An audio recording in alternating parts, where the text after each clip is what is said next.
She was just trying to make rent. They were trying to make a scene. But when the rich couple threw money at her feet and called her worthless trash, they had no idea who they were really talking to. Because sometimes, karma doesn't just knock. Sometimes it walks through the front door wearing a three-piece suit. Meet Sarah Chen, 26 years old, law school graduate, and for the past 8 months, a waitress at Romano's, downtown's most pretentious Italian restaurant. Why was a lawyer serving breadsticks? Simple. Student loans don't pay themselves. The legal market was brutal, and pride doesn't keep the lights on. Sarah worked the evening shift. Designer suits walked past her in $3,000 shoes while she balanced plates in non-slip sneakers. She smiled through it all, because this was temporary. Just temporary. Every night she'd go home to her cramped studio apartment, law books stacked beside takeout containers, a constant reminder of what she was working toward, what she'd lost, and what she planned to get back. But Tuesday night everything changed. The reservation was for 8 p.m. table 12, Mr. and Mrs. Richard Blackstone, and from the moment they walked in, Sarah knew they were trouble. Mrs. Blackstone's jewelry could have paid Sarah's rent for 2 years. Mr. Blackstone's watch? Probably worth more than Sarah's entire education. They demanded the best table, the most expensive wine. And they treated everyone like furniture, including Sarah. What they didn't know was that she'd been watching them for months, every Tuesday. Same table, same arrogant routine. And tonight she was ready. "Excuse me, girl." Mrs. Blackstone snapped her fingers like Sarah was a dog. "This soup is cold. Are you incompetent?" Sarah apologized. Brought a fresh bowl, but it wasn't enough. "Look at me when I'm talking to you," Mr. Blackstone snarled. "Do you have any idea who we are?" They were Richard and Victoria Blackstone. He owned half the commercial real estate downtown. She sat on charity boards and collected art. Together they bulldozed through life, assuming their money made them untouchable. But here's what they didn't know about Sarah Chen. Her father wasn't just any immigrant, he was Dr. James Chen. Owned the medical plaza on 5th Street, the same building where Blackstone Industries rented office space. The same building where the Blackstones had been fighting an eviction notice for the past 6 months. Small world, right? The evening got worse. Mrs. Blackstone sent back her pasta. Twice.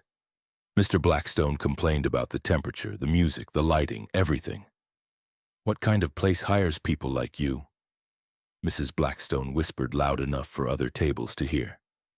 "Probably some illegal who can't get a real job." Sarah's hands trembled as she cleared their plates.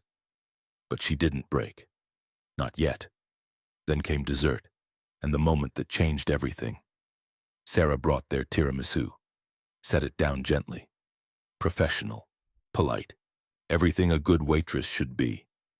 That's when Mr. Blackstone accidentally knocked over his wine glass. Red liquid splashed across Sarah's white shirt, her black pants, the floor. Oops. He didn't even try to sound sorry. "Clean that up." But Mrs. Blackstone? She went further. "Maybe if you weren't so clumsy, you'd have a real career." She pulled out a $20 bill, threw it on the wine-stained floor. "There, that should cover your dry cleaning and maybe buy you some classes on how to do your job properly."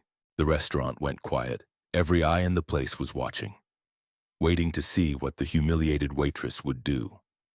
Sarah looked at the money on the floor, at the smug faces staring down at her, at the stained uniform that would come out of her own paycheck. And she smiled. "You know what?" Sarah said, her voice calm as glass. "You're absolutely right." She bent down, picked up the 20, folded it neatly. "This will definitely help with my dry cleaning. Thank you for your generosity." The Blackstones looked confused. Where was the tears, the anger, the breakdown they expected? Sarah walked to the register, processed their bill, came back with the receipt and a smile that didn't reach her eyes. "Have a wonderful evening," she said. "I hope you get everything you deserve." They left laughing, joking about putting the help in their place. They had no idea what was coming. Because Sarah Chen didn't just go home and cry into her pillow. She went home and made a phone call. "Dad, it's me. Remember those tenants you've been trying to evict from the 5th Street building? The ones who keep fighting the non-payment notices? I need to tell you something about them. You see, Doctor, Chen had been trying to collect $47,000 in back rent from Blackstone Industries for 8 months. Richard Blackstone kept filing extensions, delays, appeals, using his lawyer to tie up the courts while avoiding payment. But Sarah had just witnessed something her father's legal team could use, something that proved the Blackstones weren't struggling to pay rent. They were choosing not to. "Dad, they just spent $340 on dinner and threw cash around like confetti. Get Marcus on the phone. We're filing an emergency motion tomorrow." That was Wednesday. By Friday, things got interesting. Marcus Chen, yes, Dr. Chen's brother and one of the city's most ruthless corporate attorneys, walked into the Romano's restaurant, not for dinner, for reconnaissance. He spoke to the manager, reviewed the security footage, interviewed witnesses, built a case that would make the Blackstones wish they'd never heard the name Chen. But Sarah wasn't done. Oh no. She was just getting started. Monday morning, 9 a.m. sharp, Blackstone Industries received 3 legal documents. First, an emergency court order freezing their business accounts pending full payment of back rent. Second, a civil lawsuit for harassment and discrimination, citing the restaurant incident as evidence of character. Third, a notice that their lease would be terminated in 30 days unless they paid $47,000 plus interest, legal fees, and damages.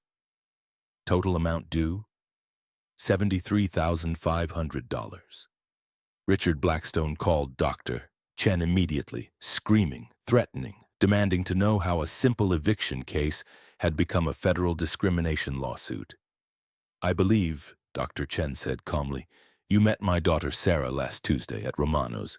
She tells me you had some very interesting things to say about immigrants and their career prospects." The line went dead.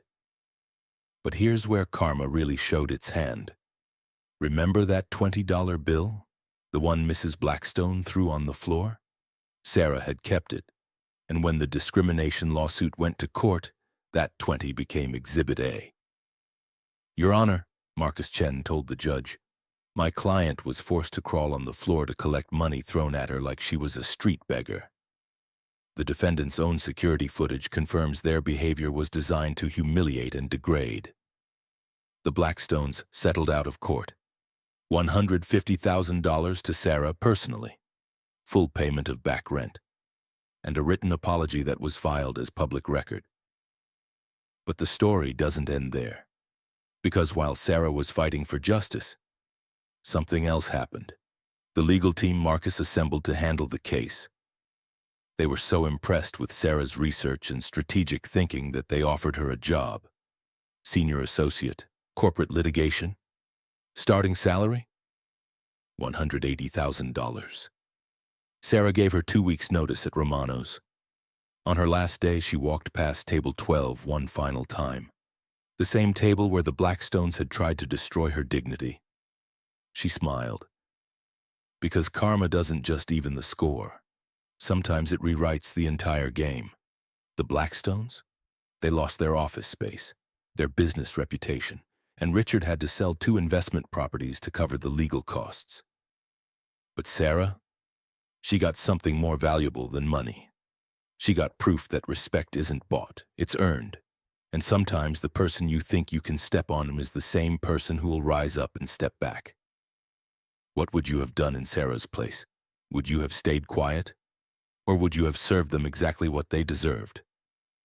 Karma doesn't rush, but it never forgets. If you believe in karma too, subscribe, and we'll see you in the next story.